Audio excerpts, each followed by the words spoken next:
Chyna Gang, welcome to my channel again. Today's video is gonna be how I slayed this unit, you guys. Yes, how I slayed it. I'm gonna show you how I colored it, how I did everything to it, even like a mini plucking process with the front sole. Yeah, and you're about to see all of that in this one video. So if you want to get like you want to practice getting your units looking like your hair, I feel like that's like the trick. Like, you don't want all the time wigs that really look, or like hairstyles that really look like it's weave. Like, sometimes you just want it to kind of look like, you know, it's growing out of that scalp, you know, like it's growing out of that scalp and nobody can tell. So if you want that kind of look, stay tuned, keep watching. And I'm gonna do this in 2 sections because I had to record twice, and you'll see that at the end of the clip. But yeah, so stay tuned. All right, Chyna Gang, so as you can see, I got my hair washed, ready to go. You just have I have my developer mixed up, so I put that aside, and I'm going to be using the Revlon 150 color dye with the Adore in number 71, and I have 2 boxes of the Revlon, so I'm gonna get that kind of started. You're going to take the brown bottle and you're going to pour everything from the brown bottle into the plastic bottle that you see there with that little nozzle. Make sure you pour the whole bottle. I don't know why, but I've seen videos with some people, they like use a little bit or they use half of the bottle. Like, pour everything in there. It's meant to pour everything. I didn't know this at the time, but you don't really need 2 boxes.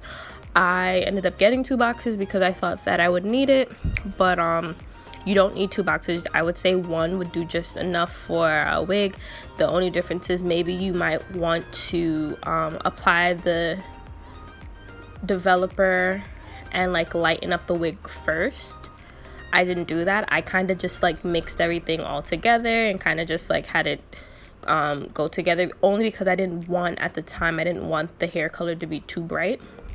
So you're just gonna make sure you do that for your both bottles. If you have 2 colors, then I would say obviously you do the same thing for the other color. So you can see the color at the tip, which is that like yellow thing. It's just, I'm shaking it so fast, but you can kind of see that's the actual dye. So the dye was already inside of the bottle. So you're gonna just get your dye, and you're going to section off the hair. I have the hair section. You're going to start at the tip. I always recommend people starting at the tip and working their way up. So you're going to start at the tip, work your way up. You can slowly start to see the color change in the bottle from the tip or the applicator. So if you are nervous about the color that you chose, or you're not quite sure, I would say look at that. It'll give you like a good idea. Reds tend to sometimes have like a brownish tone sometimes, depending on it. Like, this was definitely like a burgundy, so it would have like a brownish tone. And on the box it shows you like the level. So if you have jet black hair, how it will look without it being dyed, if you had blonde hair, that kind of stuff. So depending on what you see on the box, sometimes it's better to just like lighten up the hair first and then apply the color. So as you see, I'm lathering that all over the hair.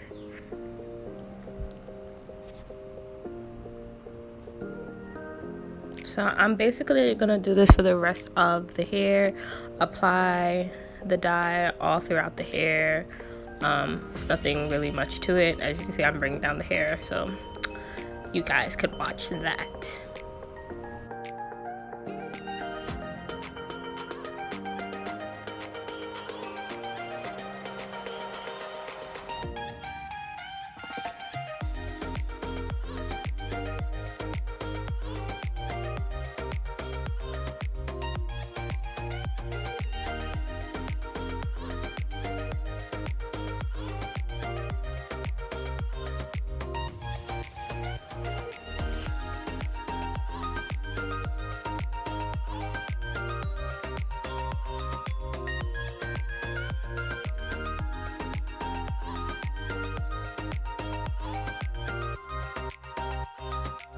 All right, so now I'm getting to the back of the hair. As you can see, I'm going to start applying the developer with the dye. Now, I would recommend you do this first, but if you were trying to be like me and didn't really want like a super bright hair texture, hair color, I would say you can definitely apply the developer with the hair. I mixed the developer and every 40 developer I had. By the way, I don't know if I mentioned that, but it was 40 developer that I mixed with the dyes, both dyes, so the Adore and the Revlon dye, and I'm using my hand to kind of get that through the hair. It was just a little bit quicker than using the brush in sections, because like I said, it's not like I'm trying to, you know, lighten up the hair that much. So I'm just gonna make sure I get it on all sides. Make sure you're very careful with this part, and then after that, gonna make the kind of like comb it out for no reason, no warning.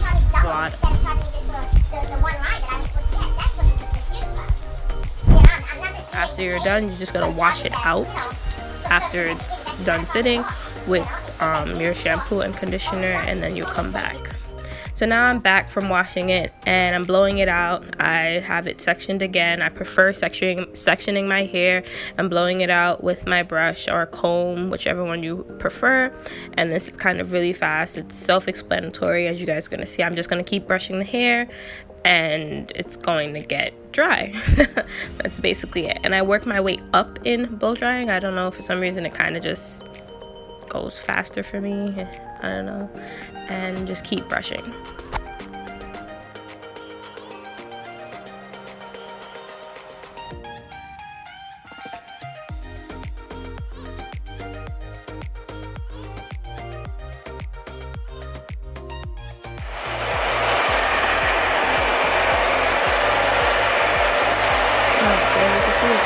Fluffy, and now I'm gonna get into the curling part.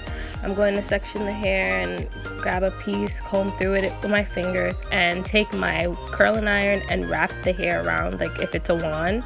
I love using curling irons as wands. It's just so much more affordable. It's easier. Sometimes I really feel like the curl just comes out better, and I hold it. I do not drop the curl, and I pin it up.